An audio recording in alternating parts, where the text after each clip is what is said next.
In the year 1489, within the bustling urban landscape of Milan, Leonardo da Vinci conceptualized the aerial screw, which is documented on folio 83 verso of the Paris manuscript B. This device represents the earliest technical ancestor of the modern helicopter and is grounded in the empirical observation of the Archimedean water screw and the flight of maple seeds. The structural design specifies a central mast crafted from solid oak supported by a circular wooden base with a diameter of approximately 5 meters. The primary lifting component is a spiral helical screw made of thin iron wire armatures covered in starched linen to prevent air permeability and ensure maximum resistance against the atmosphere. Leonardo suggests in his notes that if this screw instrument is spun with sufficient velocity, it will find its spirit in the air and rise upwards. The mechanical operation requires a crew of 4 men standing on the central platform, grasping wooden T-bars connected to the vertical shaft.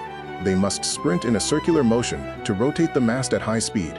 The physics behind the design relies on the principle of the compressed air screw, where the spiral blade displaces air downward to create an upward reactive force.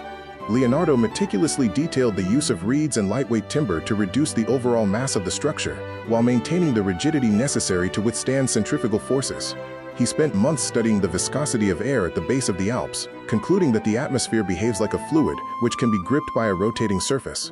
The dimensions are precisely calculated with the radius of the linen screw extending 8 braccia from the center point.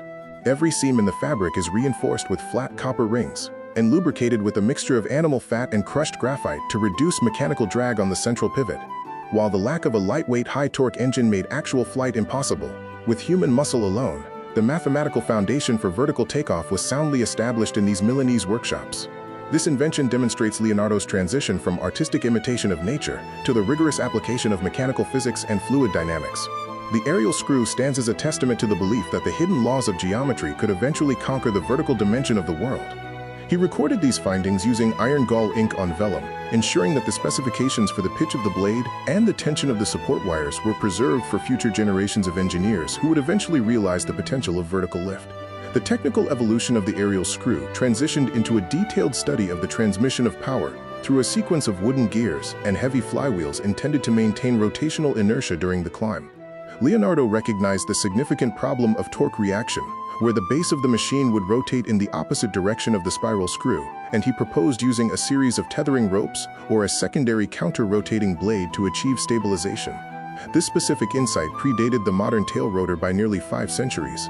In the courtyard of the Castello Sforzesco, he experimented with small-scale models powered by wound-up strips of spring steel and twisted animal tendons, proving that the principle of the helix could indeed generate lift if the weight-to-power ratio was sufficiently optimized.